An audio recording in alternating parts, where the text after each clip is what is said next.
Turning your physical program into a competitive advantage? That's the title today, and if it sounds boring, it's because nobody ever told you the truth about why teams really win. I saw it in my professional sporting career, so let's start with the uncomfortable truth. Most seasons don't end because of bad strategy, they end because your roster is injured, or exhausted, or broken. You can have the best playbook in the league, smartest coaches, all the talent money can buy, and it won't matter if your best players are watching from the sidelines come playoff time. But here's the key part. In modern sport, tactics are copied in weeks. Technology is copied in months. Talent, it's a lot of luck. But the bodies are built or they're ruined. And that's where most teams lose without even realizing it. Because most teams don't actually have a physical program. They have workouts, random sessions, good intentions, and crossed fingers. They chase strength numbers, they chase velocity, they chase conditioning. And then they're shocked when elbows tear or hamstrings snap and their season quietly unwinds. I've seen it at the youth level, I've seen it in academies, and I've seen it in professional sports. Same pattern. Train hard, ignore structure, hope for the best, hope for health, and then blame bad luck when it fails. But here's the shift. The teams that win consistently don't train harder, they build a system, a physical development system. Not a workout plan, not a strength block, a system. One that decides how an athlete progresses from 12 to 22, how workload increases, how injuries are prevented before they happen, how speed, strength, power, and recovery are aligned instead of fighting each other. This is the new concept, and it's the quiet advantage nobody is paying attention to. I call it physical architecture because this isn't just training, it's infrastructure. The same way great companies build systems before they scale, great teams build bodies before they compete. Let me show you what I mean. A few years ago, I watched a junior team finish last in preseason testing. Last. Parents were worried, coaches were embarrassed. The kids felt slow and they felt weak. 3 months later, that same team had the fewest injuries in the league, the best late game record, and the only pitching staff still throwing hard in the finals weeks. They didn't recruit better players and they didn't change their tactics. They changed one thing. They stopped doing workouts and they built a system. They controlled throwing volume, they built movement quality before velocity, and they managed fatigue before it became an injury. They stopped guessing, stopped fingers crossing, and suddenly performance was predictable. This is the part that changes how you see sport.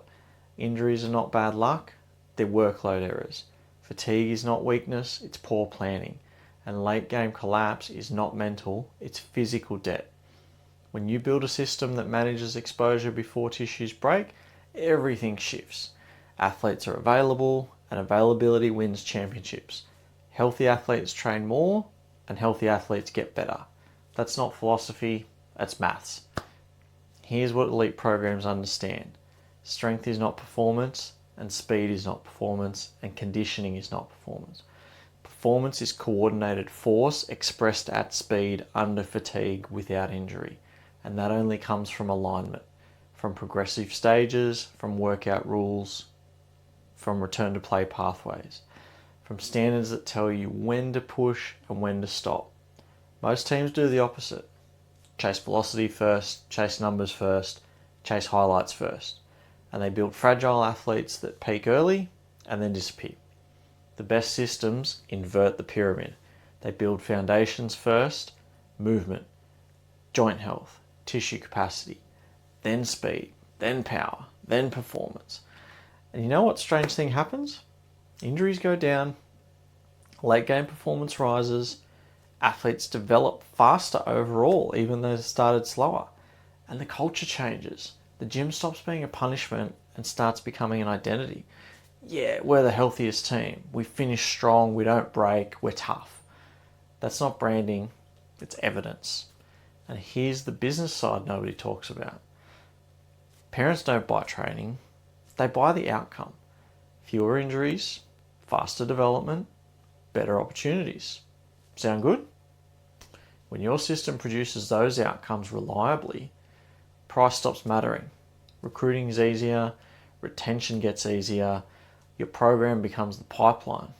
Not the gym, not the coach, the pipeline. And pipelines are the only advantage that compounds. So here's the outcome. Imagine a team where your best players are still healthy in the finals, where late games are yours, where development is predictable, where athletes choose you because your system protects their careers.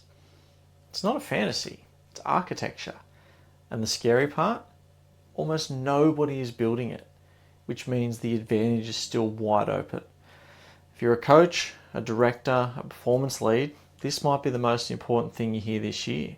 The next dynasty won't be built on tactics, it'll be built in the weight room, quietly, system by system, before the season even starts. If you want to see how this works, how physical development systems decide seasons, careers and championships, there's a full breakdown in the description, and you can reach out and book a call anytime you like.